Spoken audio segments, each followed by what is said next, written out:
One time it hits whatever it hits, I feel like it's messing up.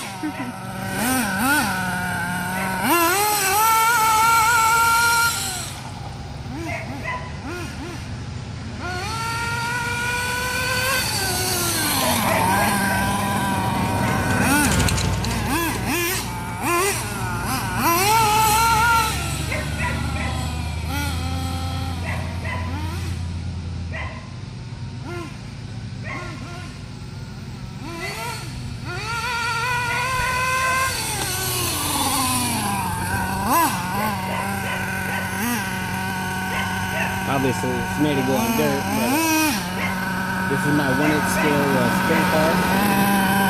Bear in mind that I will get the body on, all that fun stuff. This is just so I can tune it, took it off.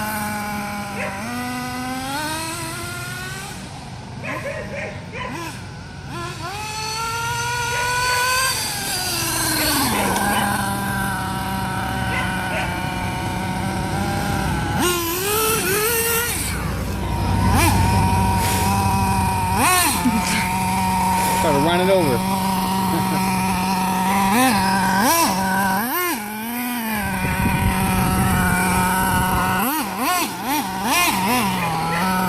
you like the video, please comment, rate, subscribe. All right, peace.